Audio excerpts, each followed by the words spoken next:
안녕하세요. 전 아내와 20년 전에 사별을 하고 홀로 외동딸을 키워온 60대입니다. 아내 없이 어린아이를 키운다는 게 얼마나 고달픈 일인지 경험해보지 못한 분들은 잘 모를 겁니다. 전 눈에 넣어도 아프지 않은 딸을 부족함 없이 키우기 위해 정말 노력했습니다. 엄마의 빈자리를 채워주기 위해 애도 많이 썼고 또 아이가 원하는 걸 해주지 못할까봐 일도 열심히 했습니다. 제 남은 인생은 오로지 딸을 위해 바치겠다는 일념으로 살아왔죠. 그런 노력의 결과였을까요? 딸은 크게 아픈 곳 없이 정말 잘 자라주었어요. 성격도 구김없이 활발하고 규모가 큰 인터넷 쇼핑몰을 운영하는 성공적인 사업가가 되었습니다.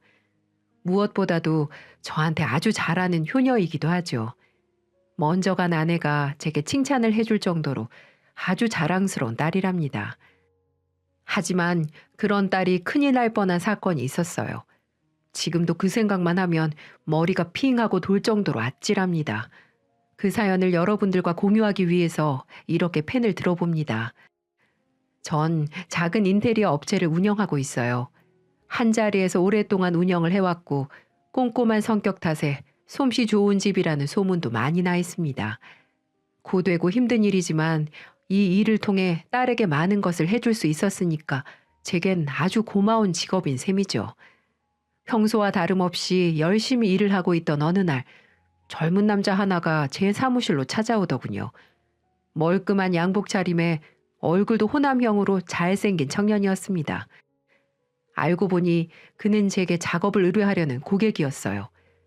수입차 정비소를 차리려고 하는데 이곳저곳에 인테리어가 필요하다는 것이었죠. 언뜻 듣기에도 상당한 규모였습니다. 사실 작은 인테리어 회사에서 그런 규모의 계약을 따내는 건 쉬운 일이 아니었죠. 전 청년과 함께 곧바로 작업 현장으로 가보았습니다. 정비동도 널찍했고 사무동도 몇 동이나 될 만큼 상당한 부자였어요. 제가 마다할 이유가 없었습니다.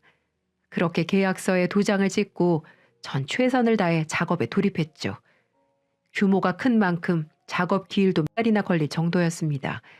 하지만 정말 큰 계약건이었기 때문에 힘든 줄도 모르고 열심히 일을 했습니다. 그 청년이 무슨 일을 하는지 정확히는 몰랐지만 아름아름 들은 소문으로는 수입차를 정비해서 외국으로 수출을 한다고 들었던 것 같아요.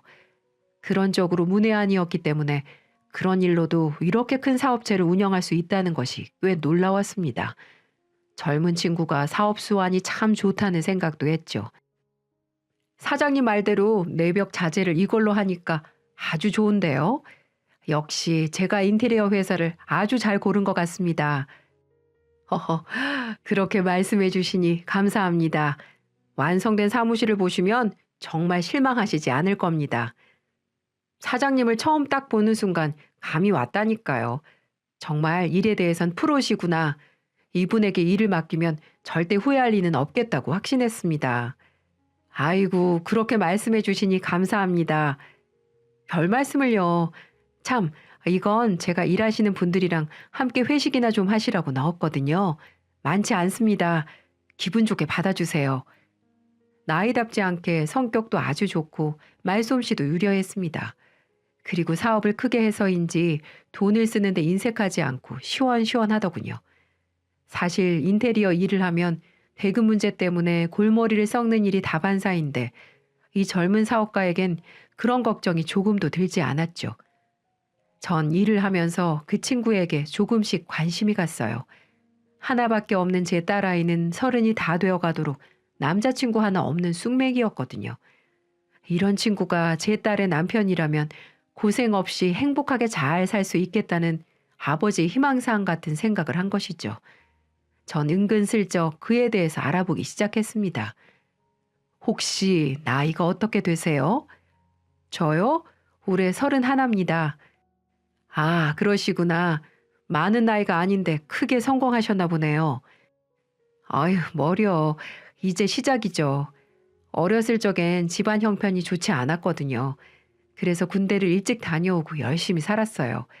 그러다 보니 여기까지 왔네요. 하지만 이제 시작입니다. 아직 젊으니까 밤낮 없이 일해야죠. 어허, 정말 대단하십니다. 그럼 아직 결혼은 네, 아직 못했습니다. 부끄럽지만 아직 여자친구도 없어요. 왜요? 사장님이 소개시켜 주시게요? 하하, 얼굴을 붉히며 수줍게 말하는 그 모습이 어찌나 순수해 보이던지 예의도 바르고 성격도 좋고 저렇게 건실한 청년을 사윗감으로 누가 마다하겠습니까? 어허, 사장님 정도면 제가 발벗고 나서야죠. 그렇지 않아도 제게 딸아이 하나가 있는데 사장님이랑 아주 잘 어울릴 것 같은데요. 네? 사장님 농담도 참. 농담처럼 꺼낸 한마디가 현실이 될 줄 누가 알았겠어요. 제가 청년이 맡긴 작업을 하는 동안 딸아이가 몇 번 들락날락거렸고 우연치 않게 마주친 두 사람이 서로에게 호감을 갖기 시작했습니다. 딸에도 그 청년이 꽤 마음에 들었는지 처음엔 눈인사만 했던 사이에서 말 몇 마디를 주고받는 사이가 되었고 이젠 노골적으로 작업 현장을 드나들었습니다. 청년 또한 싫지 않은지 딸아이를 반겼고 어떤 때는 제게 딸의 근황을 물을 정도로 관심을 가졌어요. 젊은 남녀가 눈이 맞으니 정말 불같이 사랑에 빠지더군요. 하지만 전 내심 좋았습니다. 이런 남자라면 딸의 배필로 부족함이 없다고 생각했거든요. 전 두 사람이 잘 만나기만을 바라며 모른 척 했습니다. 그리고 길었던 작업을 공기에 맞춰서 끝마쳤고요. 청년은 당연히 작업 결과물에 매우 흡족해 했습니다. 아주 마음에 듭니다. 제 생각 이상으로 훨씬 더 잘 된 것 같아요. 허허, 그렇다니 다행입니다. 정말 감사합니다. 곧바로 잔금 송금해 드릴게요. 청년은 거금을 바로 지불했고 깔끔하게 계약을 마무리했어요. 아유, 감사합니다. 혹시 마음에 들지 않는 부분이 있으면 언제든 말씀하세요.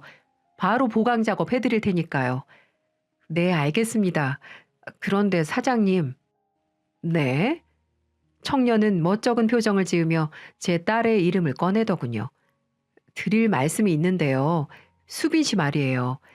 사실 얼마 전부터 수빈 씨와 진지하게 만나고 있습니다. 예?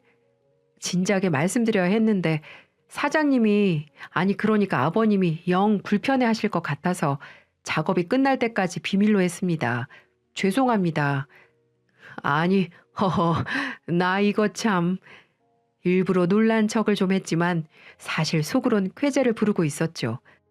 제가 원하는 사윗감과 딸이 잘 만나고 있다니 이 얼마나 기쁜 일입니까? 그렇게 됐군요. 성인들이 좋아서 만나겠다는데 제가 뭐 어쩌겠습니까? 두 사람 싸우지 말고 예쁘게 만나세요. 수빈이 잘 좀 부탁드려요. 네? 정말이세요, 사장님? 아니, 아버님, 허락해 주셔서 감사합니다. 청년은 뛸 듯이 기뻐하며 곧바로 제 호칭을 아버님이라고 바꿔 불렀습니다. 내심 기분이 좋았습니다. 딸아이의 남자친구를 직접 골라 짝을 지워줬다는 자부심 같은 것도 들었고요. 이 투박한 손으로 정성을 다해 키운 아이가 이제 다 커서 제 짝을 찾아가는 것 같아 마음 한구석이 헛헛하더라고요. 하지만 좋은 남자를 만나 행복할 수만 있다면 다 괜찮다는 생각도 들었습니다. 그렇게 제가 놓아준 오작교에서 만난 두 사람은 사랑을 키워나갔어요. 남자친구가 어떠냐는 제 질문에 딸애는 환하게 웃으며 좋은 사람이라고 말하더군요. 이제 딸의 남자친구가 된 청년은 제게도 곧잘 찾아와 곰살궂게 굴었습니다. 술친구도 되어주고 낚시도 함께 다녔죠. 늘 크고 작은 선물을 들고 와선 제게 환심을 사려고 노력도 많이 하더라고요. 점점 그 친구가 마음에 들었습니다. 이렇게 어른들에게 싹싹하고 다정한 친구라면 제 여자를 얼마나 아끼겠어요. 사실 동네에 있다 보면 이런저런 이야기가 많이 들려오는 편인데 청년의 사업이 크게 번창하고 있다는 소문도 제 귀에 들려왔습니다. 제 손으로 인테리어를 한 정비소엔 늘 수입차들이 빽빽이 들어차 있었고 드나드는 손님들도 엄청 많다는 소문이었죠. 제 눈엔 딸의 남자친구가 자신의 사업도 잘 꾸려가는 성실한 청년으로 보였습니다. 아버님, 이거 받으세요. 그게 뭔가? 아버님이 타고 다니시는 차가 낡아서 마음이 좀 쓰였는데 이거 타고 다니시라고요. 어? 어느 날 그 친구가 제게 고급 외제차 키를 건네는 것이었습니다. 아이고, 이 비싼 차를 어떻게 내가 타고 다녀? 됐네. 어서 넣어두게. 아니에요. 중고차니까 부담 가지실 필요 없어요. 제가 하는 일이 그런 일인데요. 괜찮으니까 편하게 타고 다니세요. 그래도 이건 아니야. 난 아무래도 부담스러워. 괜찮아요, 아버님. 전 한사코 거절을 했습니다. 솔직히 욕심이 좀 나기도 했지만 아무리 딸의 남자친구의 선물이라도 그런 비싼 것은 영 부담스러웠습니다. 제가 계속 거절을 하니까 결국 키를 집어넣곤 이런 말을 하더라고요. 아버님, 저 사실 수빈 씨랑 결혼하고 싶습니다. 그렇게 오래 만난 건 아니지만 수빈 씨라면 평생을 함께해도 될 것 같다는 확신이 들었어요. 어? 벌써? 너무 이른 거 아니야? 그렇게 생각하실 수 있겠지만 저 한번 믿어주세요. 수빈 씨를 행복하게 만들 자신이 있습니다. 솔직히 좀 의외였어요. 둘이 진지하게 만난 지 6개월이 채 안 된 것 같았는데 벌써 결혼 이야기를 꺼내니 당황스럽더라고요. 하지만 둘이 좋다는데 어쩌겠습니까? 어차피 결혼을 시킬 거라면 빨리 가정을 꾸리는 것도 나쁘지 않겠죠. 그래도 마음 한구석이 텅 빈 것 같은 기분은 어쩔 수 없더라고요. 그날 밤 전 수빈이와 진지하게 얘기를 나누었습니다. 딸아이도 그 친구에 대한 확신을 갖고 있더군요. 자신도 빨리 결혼을 하고 자리를 잡고 싶다며 결혼을 허락해 달라는 겁니다. 시원섭섭한 마음이 들었지만 결국 전 승낙을 할 수밖에 없었어요. 저는 넌지시 이렇게 말했습니다. 그 친구가 아빠보다 더 좋니? 에? 아니요. 당연히 아빠가 훨씬 더 좋죠. 에휴, 그러니? 그럼 됐다. 그 친구랑 상의해서 상견례 날 잡아라. 정말이에요? 아빠, 감사합니다. 딸애는 펄쩍 뛰며 엄청 좋아하더라고요. 아빠 품을 떠나는 게 저렇게도 좋을까요? 그 모습에 좀 서글펐지만 이제 떠나보내야 할 때가 온 거라고 생각하며 마음을 다잡았습니다. 며칠 후 전 청년의 부모와 상견례를 했습니다. 그 친구의 양가 부모가 나오셨고 전 딸과 단둘이 나갔어요. 가까운 친인척을 부를까도 생각했지만 저 혼자 딸을 훌륭히 키웠던 것에 당당하고 싶었습니다. 그래서 전 자랑스러운 마음으로 상견례 자리에 참석했죠. 난생 처음 해보는 상견례 자리는 생각보다 화기애애했습니다. 예비 사돈댁에서도 우리 수빈이가 무척 마음에 든다며 딸처럼 예뻐해 줄 거라고 좋은 말만 해주었고 저 또한 이렇게 인자한 시부모님이라면 괜찮겠다는 생각도 들었거든요. 두 분의 첫인상이 예비 사위와는 좀 달랐다는 점만 빼곤 아무 문제도 없었죠. 그렇게 자식의 결혼 준비는 일사천리로 진행이 되었고 딸과 팔짱을 끼고 식장에 입장할 날을 금세 맞았습니다. 전 식장에 오는 손님들을 맞느라 정신이 없었습니다.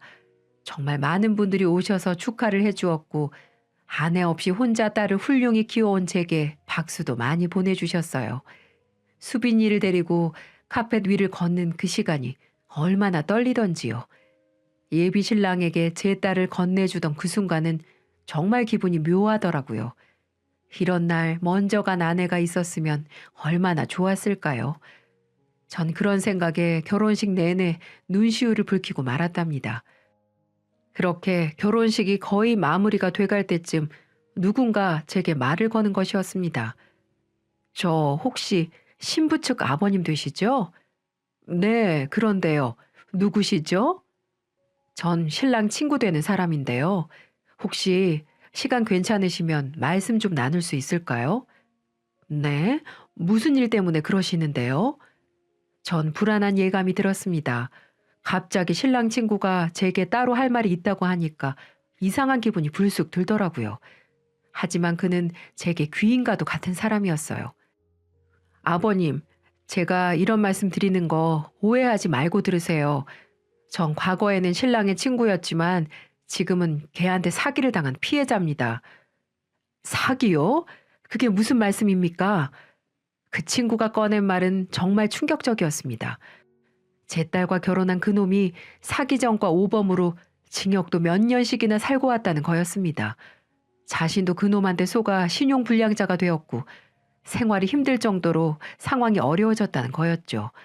그런데 걔가 결혼을 한다는 소식을 우연히 들었고 불이 나게 쫓아왔다는 겁니다. 결혼식을 난장판으로 만드는 한이 있어도 자신이 입은 피해를 보상해달라 요구하려고 했다는 거죠. 하지만 도저히 깽판은 치지 못하겠고 아무것도 모르고 있을 여자가 불쌍해서 제게 말을 해주는 거라고 하더군요. 전 화가 머리 끝까지 났습니다. 이놈이 남의 결혼식장에 와서 행패를 부린다고 생각했거든요. 전 그 친구라는 놈의 멱살을 틀어쥐며 말했죠.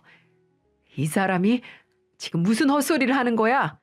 우리 사위는 사기꾼이 아니라 큰 사업체를 운영하는 사업가라고. 이 양반이 정말...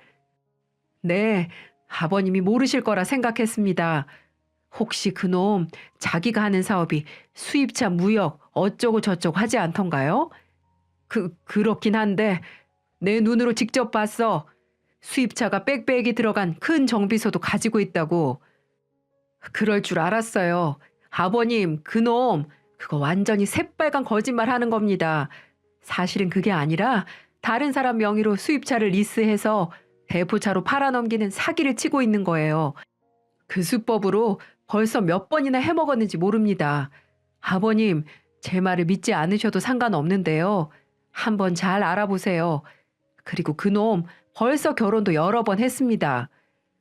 그 사람은 자신의 주장이 맞는 건지 확인만 해보라고 말했습니다.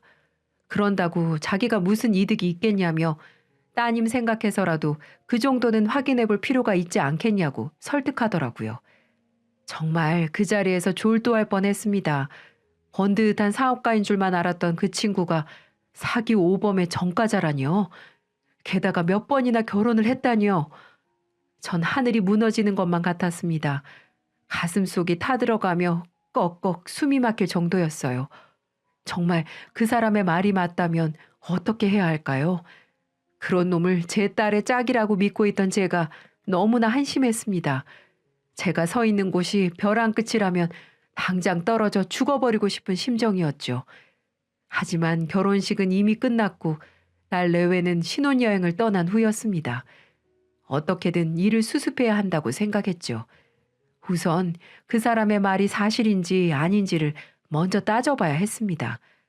그 친구라는 사람의 말을 100% 믿을 순 없으니까요.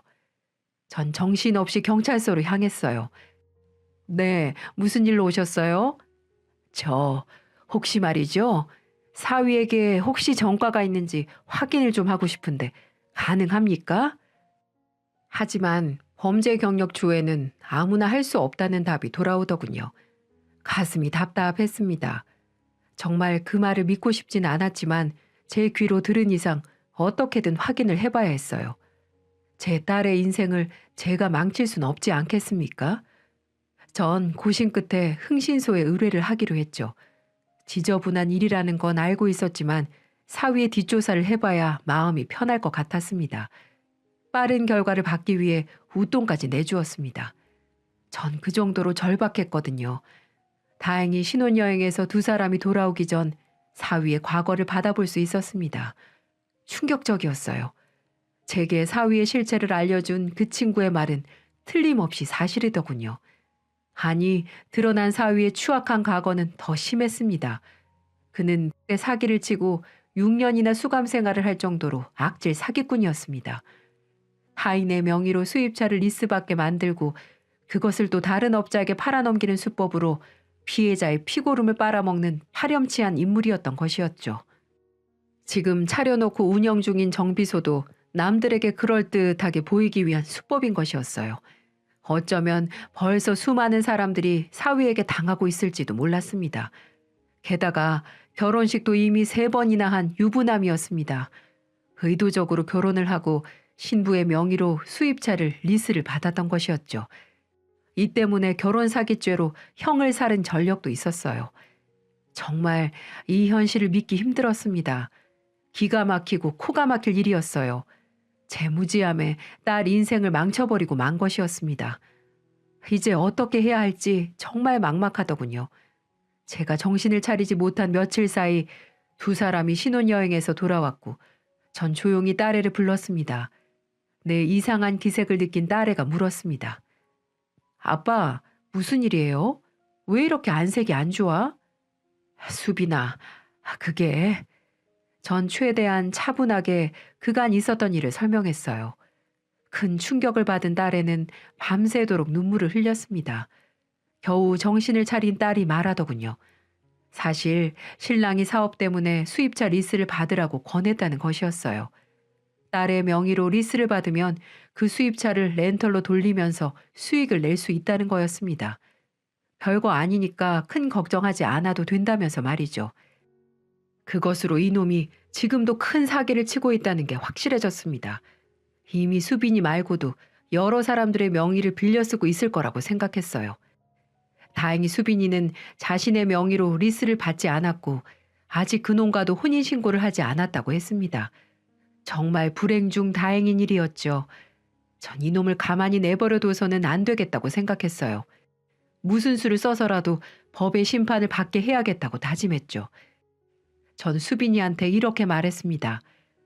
우선 몸이 너무 안 좋아서 본가에서 며칠 쉬었다 들어간다고 둘러대라. 나도 그놈한테 전화해서 그렇게 말을 할 테니까. 알았어요, 아빠. 그 사이에 경찰서로가 놈의 사기를 고발할 생각이었습니다. 하지만 제 이야기를 들은 경찰은 난색을 표하더군요. 무슨 말인지 이해는 되지만 심증만으로는 수사를 할 수가 없다는 거였습니다.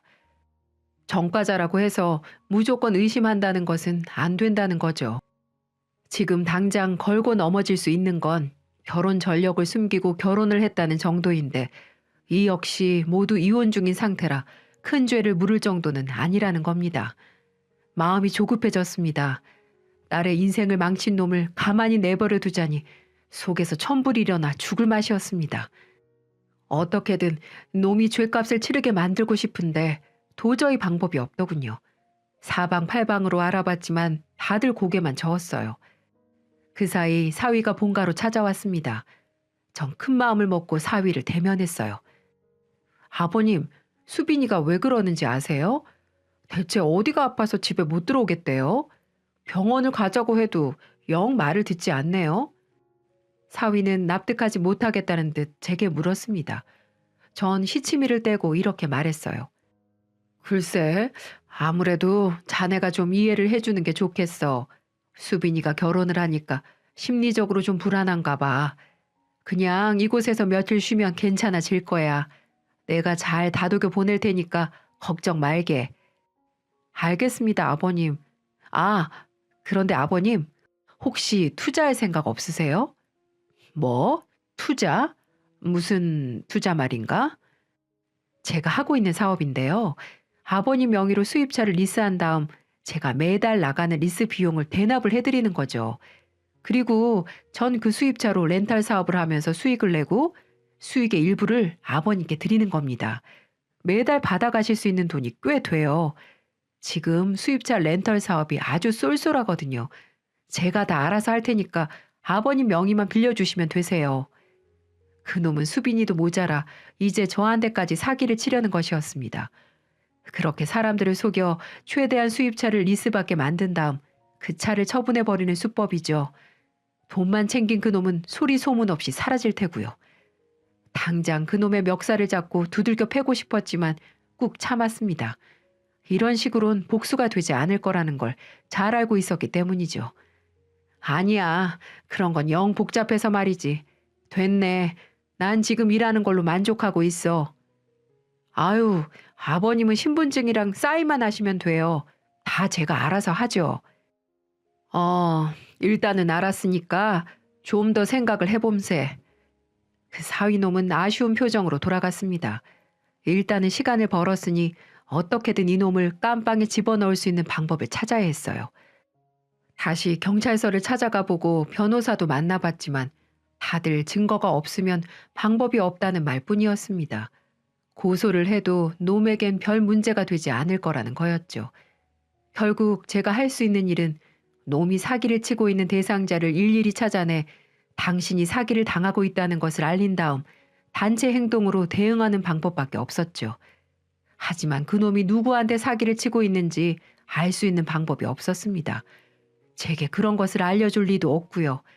전 곰곰이 고민에 빠졌습니다.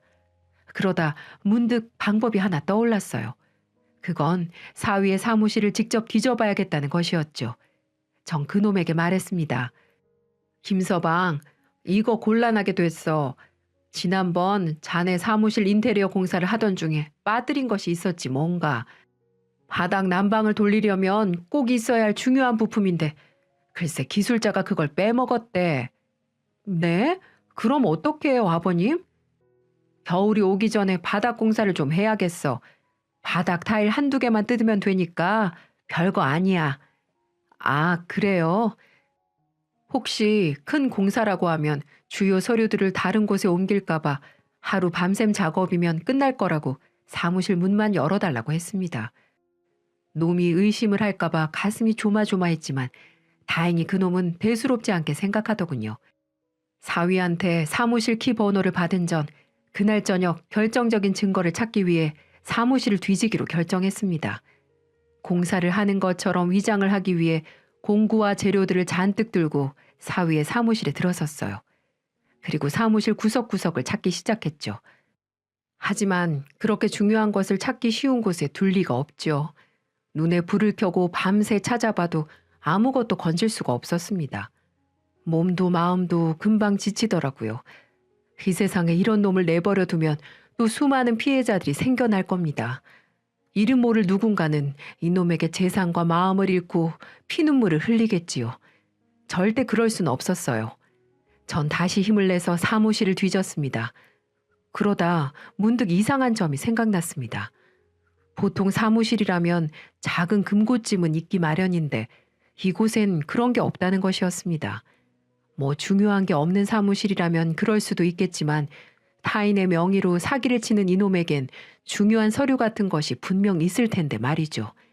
그러다 퍼뜩 제 머리를 스치는 것이 있었습니다. 제가 이곳 인테리어 공사를 할 때 사무실 내벽을 단단하고 질 좋은 마감재를 썼던 것이 생각난 것이었어요. 그런데 당시 그 공사를 할 때 요청사항 중 하나가 한쪽 벽면의 일부 공간을 띄우고 합한 마감재를 써달라고 했던 것이 떠올랐습니다.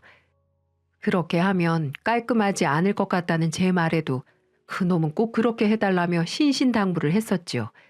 당시에는 별스럽다고 생각하고 넘겼지만 지금 생각해보니 그곳에 뭔가 있을 거라는 생각이 든 것이었습니다. 전 정신없이 그 벽을 찾아 두드렸어요. 속이 비어있는 소리가 나는 것이 전 이곳에 비밀 공간이 있다는 것을 확신했습니다. 자세히 살펴보니 아주 정교하게 문이 열릴 수 있도록 만들어져 있었고 전 그 안에서 서류 뭉치를 찾아낼 수 있었습니다. 정말 철두철미한 놈이었죠. 아마도 경찰의 급습을 대비해 이런 비밀 공간을 만들었던 것이었겠죠. 제가 직접 공사를 하지 않았더라면 저도 절대 찾을 수 없을 만큼 교묘하게 숨겨진 공간이었습니다. 그 서류엔 타인의 명의로 받은 리스 차량 계약서가 잔뜩 있었고 자금 흐름이 세부적으로 기록되어 있는 자금 장부까지 있었어요. 제가 전문가는 아니었지만 그놈의 사기 행각을 충분히 입증할 수 있는 증거가 될 수 있을 거라는 확신이 들었습니다. 전 다음 날 바로 경찰서로 향했고 모든 증거를 제출했어요. 담당 경찰관이 깜짝 놀란 표정으로 대체 이런 것을 어떻게 찾았냐고 묻더군요. 제 생각대로 이 증거만으로도 충분히 긴급 체포할 수 있는 사안이라고 하는 거였습니다. 전 그제야 안심했어요. 기어코 놈을 법의 심판대에 세울 수 있는 거였죠. 전 형사님에게 말했습니다. 지금 이놈이 어디 있는지 알고 있다고 제가 직접 안내하겠다고 말했죠. 전 형사님들을 데리고 딸의 신혼집으로 향했습니다. 형사들은 바깥에서 대기를 하고 제가 직접 초인종을 눌렀죠. 사위가 놀란 표정으로 문을 열더군요. 아버님, 아버님이 이 시간에 웬일이세요? 아니, 그건 아니고 자네한테 할 말이 있어서. 뭔데 그러세요? 지금 이 순간부터 자넨 내 사위가 아니야. 네? 그게 무슨 말씀이세요? 수빈이가 뭐라고 해요? 왜 말하지 않았나? 결혼한 적이 있다고 말이야. 그 말에 사위의 안색이 싸늘하게 바뀌더군요. 그리고는 태어난 투로 이렇게 말하는 겁니다. 그건 또 어떻게 하셨대? 그래서 수빈이를 본가에 잡아두고 계신 거였어요? 참나. 죄송하다는 말은커녕 별거 아니란 투였습니다. 뭐 그렇게 됐습니다. 원래는 말하려고 했는데 말할 타이밍을 놓쳤어요. 언젠가는 말씀드리려고 했죠. 그것 때문에 이렇게 쫓아오신 거예요? 이 밤중에? 정말 저놈의 쌍판대기를 후려치고 싶은 마음이 굴뚝 같았어요. 하지만 진짜 복수가 뭔지 전 정확히 알고 있었죠. 아니, 그것뿐만이 아니야. 네가 리스 사기를 치고 있다는 것도 전부 알고 있어. 과거 했던 짓도 알고 있고 사기 전과가 오범이란 것도 알고 있다고. 그래서 이미 경찰에 신고를 했네. 여러분들도 그놈의 표정이 바뀌는 것을 봤어야 했는데 그놈은 그런 제 말에도 눈 하나 깜짝하지 않더라고요. 참나, 이 노인네가 무슨 말을 짓거리는 거야? 어디서 헛소문을 듣고 와서 땡깡을 피우고 있어. 사위가 마음에 안 들면 안 드는 거지. 왜 남의 집에 와서 억지를 부려요? 이 결혼 없던 일로 하고 싶어서 이래요? 그럼 그냥 그렇게 해요. 난 아무 상관 없으니까. 참 적반하장도 유분수죠. 그제야 그 인상 좋던 얼굴이 딱 사기꾼처럼 보이더군요. 놈은 저를 잡아먹을 듯이 노려보며 막말을 마구 해댔죠. 그 순간 대기하고 있던 형사들이 들이닥쳤습니다. 이거 왜 이래요? 놈은 예상치 못한 상황에 너무 당황했는지 입을 다물지 못하더군요. 결국 그놈은 형사들에게 단단히 붙들려 경찰서로 연행됐습니다. 슬리퍼도 제대로 신지 못하고 끌려가는 모습이 얼마나 통쾌하던지요. 그 모습을 보고 나니 조금이나마 가슴이 뚫리는 것 같더라고요. 놈은 조사를 받으면서도 절대 그런 짓을 벌이지 않았다고 우겼다고 합니다. 하지만 제가 제출한 증거가 너무나 명확해서 도저히 빠져나갈 수 없었답니다. 게다가 그 서류 덕택에 알려져 있지 않았던 여죄도 밝혀졌고 그놈은 곧바로 구속이 되었어요. 피해자들이 입은 피해는 누적되었고 다행히 놈이 숨겨둔 자금을 대부분 회수해 피해 회복이 가능했다고 들었습니다. 지금은 재판에 넘겨져 실형을 선고받고 복역 중이고요. 이렇게 사위에 대한 복수는 끝이 났습니다. 아마 이렇게 말씀하시는 분들도 계실 거예요. 남 일도 신경 쓰지 말고 사위 불러다가 왜 사기 전과 오범인 거 말하지 않았나? 왜 결혼 몇 번 한 유부남 출신인 거는 도대체 왜 숨겼나? 이렇게 대놓고 말을 하고 이혼시키면 되지 않냐면서요. 네, 맞습니다. 저도 처음에는 그럴 생각이었어요.